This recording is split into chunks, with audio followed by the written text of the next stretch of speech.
ನಮಸ್ತೆ my dear health lovers. ಇನ್ನೂ late ಮಾಡದೆ ಇವತ್ತಿನ ನಮ್ಮ ಟಾಪಿಕ್ ಏನಂತ ನೋಡೋಣ. ಅಶ್ವಗಂಧದ ಬಗ್ಗೆ ನೀವು ಕೇಳೇ ಇರ್ತೀರಾ. ಇದು ಪ್ರಧಾನವಾಗಿ ಆಯುರ್ವೇದದಲ್ಲಿ ಉಪಯೋಗ ಮಾಡ್ತಾ ಇರ್ತಾರೆ. ಅಶ್ವಗಂಧವನ್ನು ಆಯುರ್ವೇದದಲ್ಲಿ ರಾಜ ಅಂತ ಇರ್ತಾರೆ. ಅಶ್ವಗಂಧ ಶಾಸ್ತ್ರೀಯ ನಾಮ ವಿಟನಿಯಾ ಸೋಮ್ನಿಫಿರಾ. ಈ ಗಿಡವನ್ನು ಎಷ್ಟೋ ತರದ ಔಷಧಿಯಲ್ಲಿ ಉಪಯೋಗಿಸ್ತಾರೆ. ಜ್ಞಾಪಕ ಶಕ್ತಿ ಕಮ್ಮಿಯಾದವರಿಗೆ ಪುನಃ ತಿರುಗಿ ಸಿಗೋಕ್ಕೆ ಕೂಡ ಅಶ್ವಗಂಧ ಕೊಡತ್ತೆ ಅಂತ ವೈದ್ಯ ನಿಪುಣರು ಹೇಳ್ತಾ ಇದ್ದಾರೆ.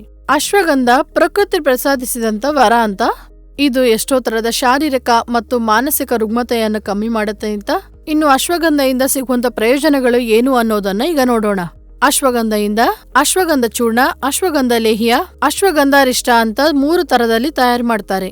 ಅಶ್ವಗಂಧನ ಎಲ್ರೂ ಉಪಯೋಗ ಮಾಡ್ಬೋದು.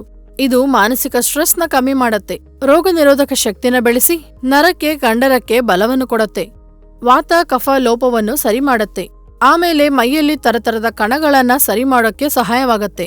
ಆರೋಗ್ಯ ಸಮಸ್ಯೆಗೆ ಅಶ್ವಗಂಧನ ಹೇಗ್ ಯೂಸ್ ಮಾಡ್ಬೇಕಂದ್ರೆ, ಮೊಣಕಾಲಿನ ನೋವಿಗಾದ್ರೆ ಅಶ್ವಗಂಧನ ಪೀಸಸ್ ಆಗಿ ಮಾಡಿ ಹಾಲು ಅರ್ಧ ಆಗುವಷ್ಟು ಬಾಯ್ಲ್ ಮಾಡಿ ಆಮೇಲೆ ಆ ಮಿಶ್ರಮವನ್ನು ತುಪ್ಪದ ಜೊತೆ ತಗೊಂಡ್ರೆ ವಾತ ಸಂಬಂಧಿತ ಮೊಣಕಾಲು ನೋವು ಕಮ್ಮಿ ಆಗತ್ತೆ.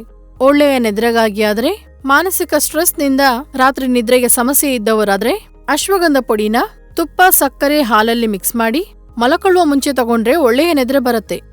ಗಾಯವನ್ನು ಸರಿ ಮಾಡ್ಬೇಕು ಅಂತಾದ್ರೆ ಅಶ್ವಗಂಧ ಪುಡಿನ ಹಾಲಲ್ಲಿ ಸೇರಿಸಿ ಗಾಯವಾದ ಕಡೆಯಲ್ಲಿ ಹಚ್ಚಿದ್ರೆ ಚಿಕ್ಕ ಚಿಕ್ಕ ಗಾಯಗಳು ಬೇಗನೆ ಕ್ಯೂರ್ ಆಗತ್ತೆ.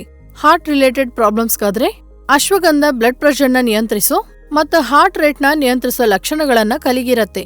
ಅದರಿಂದ ಹಾರ್ಟ್ ಪ್ರಾಬ್ಲಮ್ನಿಂದ ಬಾಧೆ ಪಡುವವರು ಅಶ್ವಗಂಧ ಪುಡಿನ ಹಾಲಲ್ಲಿ ಮಿಕ್ಸ್ ಮಾಡೋದ್ರಿಂದ ಹಾರ್ಟ್ ಫಂಕ್ಷನಿಂಗ್ ನ ಚೆನ್ನಾಗಿ ಮಾಡತ್ತೆ.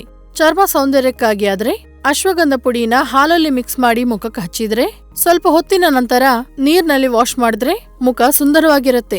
ಬಲಕ್ಕಾಗಿ ಆದ್ರೆ ಅಶ್ವಗಂಧನ ಹಾಲ್ನ ಜೊತೆ ತಗೋಬೇಕು. ಮಕ್ಕಳಿಗಾದ್ರೆ ದನದ ತುಪ್ಪ, ಅಶ್ವಗಂಧ ಚೂರ್ಣ ಹಾಲ್ನಲ್ಲಿ ಮಿಕ್ಸ್ ಮಾಡಿ ತಗೋಬೇಕು. ಯೌವನವಾಗಿ ಇರೋದಕ್ಕಾದ್ರೆ ದನದ ತುಪ್ಪ, ಅಶ್ವಗಂಧ ಚೂರ್ಣ ಹಾಲ್ನಲ್ಲಿ ಮಿಕ್ಸ್ ಮಾಡಿ ತಗೋಬೇಕು. ಮಾನಸಿಕ ಸ್ಟ್ರೆಸ್, ಮನೋವ್ಯಾಕುಲತೆ ಇದ್ದವರು ಅಶ್ವಗಂಧ ಚೂರ್ಣವನ್ನು ಹಾಲ್ನಲ್ಲಿ ಮಿಕ್ಸ್ ಮಾಡಿ 2 ಹೊತ್ತು ತಗೊಳ್ಳೋದು ಒಳ್ಳೇದು. ಇದು ಮಾತ್ರನೇ ಅಲ್ಲ, ಅಶ್ವಗಂಧ ಇನ್ನೆಷ್ಟೋ ಆರೋಗ್ಯ ಲಕ್ಷಣಗಳೆಲ್ಲ ಕಲಿಗಿರತ್ತೆ.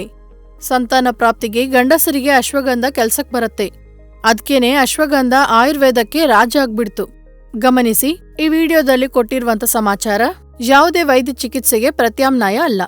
ಹಾಗೆ ನಿಮ್ಮ ಆರೋಗ್ಯದ ಪರಿಸ್ಥಿತಿ ಪ್ರಕಾರ ವೈದ್ಯರ ಹತ್ರ ಮಾತಾಡಿ ಈ ಸಲಹೆಗಳನ್ನ ಪಾಟಿಸಬೇಕು ಅನ್ನೋದು ಮರಿಬಾರದು.